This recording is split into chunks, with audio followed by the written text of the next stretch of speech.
In addition to being honored at a ceremony in Maryland on Sunday, two Southern Colorado volunteer firefighters also were remembered locally with flag lowerings and moments of silence at many area fire stations.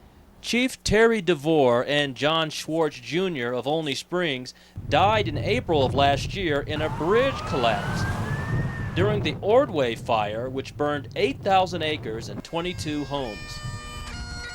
While flags were ordered at half-staff by Governor Ritter Sunday, 103 fallen firefighters were honored at the National Fire Academy in Maryland. A little bit different ceremony, but still the same thing. It's a presentation of flags to the families, and it's a remembrance service.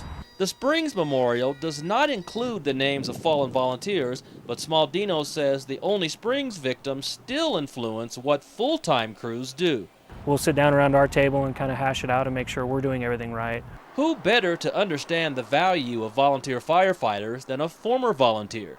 That's the fire chief of Stratmore Hills, where there are 5 times more volunteers than full-timers. Our volunteers over a monthly basis probably put in, totaling all those 35, probably around 1,500 hours of volunteer time a month. 2 volunteers are part of this crew of paramedics responding to an emergency.